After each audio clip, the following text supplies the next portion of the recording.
Mamela apha mzalwane. Mamela apha mzalwane. Mamela apha mzalwane. Ngicela futhi ungilalelisise. Lokho engikukhulumayo ngicela kufike kuwena kuhlaliswe ngumoya oyingcwele. And ngaloko uNkulunkulu ngicela kusikelele. Ngicela ungamlaleli umuntu okutshela ngokuthi uJesu Kristu akasiyena uNkulunkulu. Ngicela ungamlaleli lo muntu. Lo muntu uyakulahlekisa. Lo muntu ukusemlilweni, and uma sewulahlekile wabasemlilweni akazuba khona ukuthi akusindise, uyobe ekhala njengawe. Ngicela ungamlaleli umuntu othi uJesu akasinkulunkulu, othi uJesu is just a mere prophet. Ngicela lo muntu ungamlaleli. Leyo mfundiso iyingozi kakhulu. Iyingozi imfundiso ethi uJesu Kristu ungumprofeti nje noma ungumprofeti omkhulu. Leyo mfundiso iyingozi kakhulu. And nemfundiso ethi uJesu Kristu is just a mere meditator and else is nothing more. Leyo mfundiso iyingozi. Ngicela usingamlaleli lo muntu. Unxuswa yimina ngikuKristu, nginxusa ngisenkosini, ngithi ngicela lo muntu uzingamlaleli. Ngicela futhi umuntu okutshela ngokuthi khonza omunye uNkulunkulu, lo uNkulunkulu ongumuntu, ngicela ungamlaleli lo muntu. Imfundiso ayifundisayo iyingozi kakhulu. Iyingozi kakhulu. Mkristu kaThixo, ngicela ulalele lokho. Lezi zinto zimbini.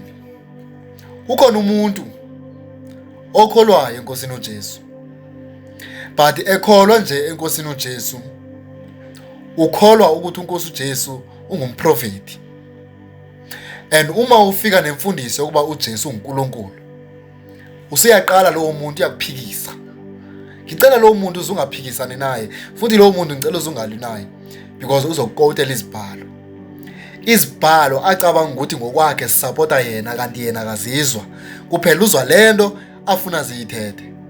Cela lo muntu uzungamlaleli, uzumyeke umbusise ngegama lika Jesu.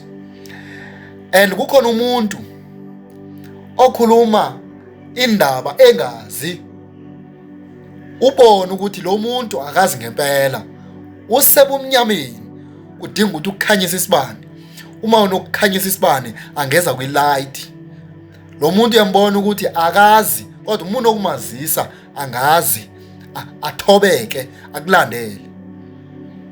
Lo muntu ke ungakhuluma naye kuba ufuna ukumbonisa indlela yeqiniso. Kodwa umoya engcwele mawube nawe, ngoba kukhona umuntu othi engazi abe seyizitshelile ukuthi noba ubana ngathini noma ngingadibana nobani athi kumi angeke ngishintshe lento. Lo muntu uyingozi. Mamela mKristu kaThixo. Uyabona ukukholwa uNkulunkulu kuhamba kanje. Ukukholwa uNkulunkulu ngifuna ukukutshela. Uma ufunda incwadi kaJohane 17, uzofumanisa ukuthi uJesu Kristu wathandaza. Yebo, wathandaza uJesu Kristu.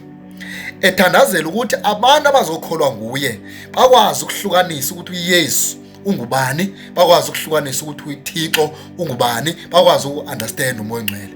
Wathandaza lowo mthandazo. Read John 17 lapho ithi uYesu Kristu uthandazela abafundi bakhe. uYesu wathandazela lokho before athathe. Wasemveni kwaloko sekufika abantu bamthatha. So ngiyakutshela ukuthi uYesu wathandaza. Wabathandazela abantu abazokholwa kuye. And abantu abakholwa kuJesu sebebhalwe igama lakhe, sebebhalwe encwadini yakhe. And then buka ke.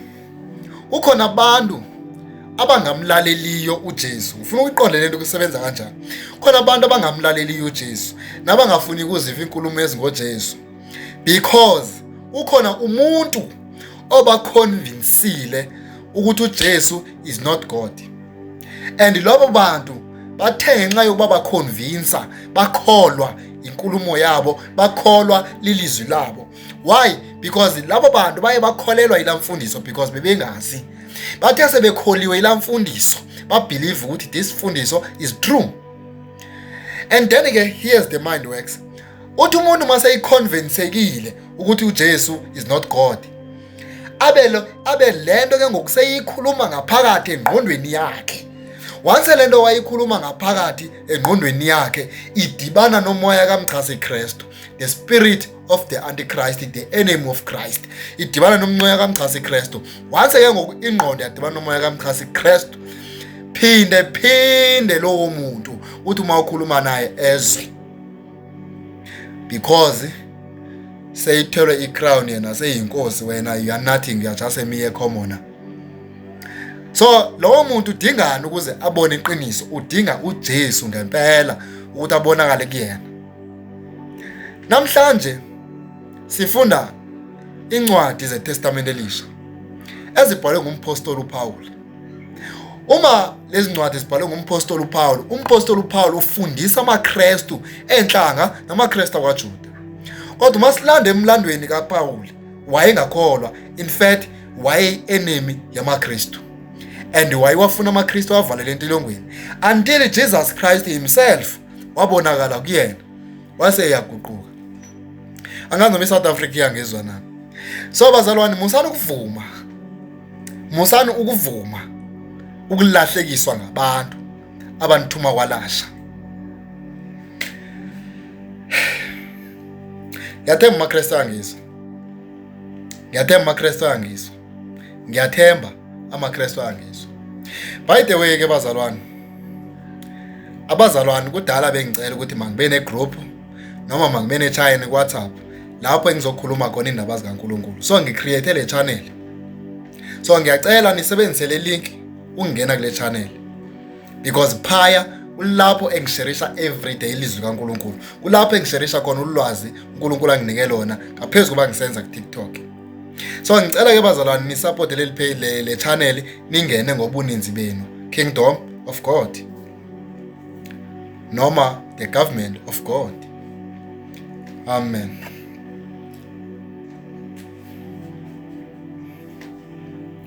Hey, hayi abantu madoda. Ilizwe lonakele bazalwane. Lonakele ngempela. Uyabona uyakholwa? Hlala elikholweni. uNkulunkulu ukubusisile. Kanti uma ungakholwa, hey, inesimaye esikhalayo ngawo, because ulahlekile. Ubheka kwantshabalala emlilweni ongacimiyo, apho kumpethu ingafiyo, apho kukhona ukukhala nokugexa kwamazinyo. Iyo lonto izibhalo sithi oyinyukunyuku mase ehlala eyinyukunyuku, nolilungisa mase ehlala elilungisa.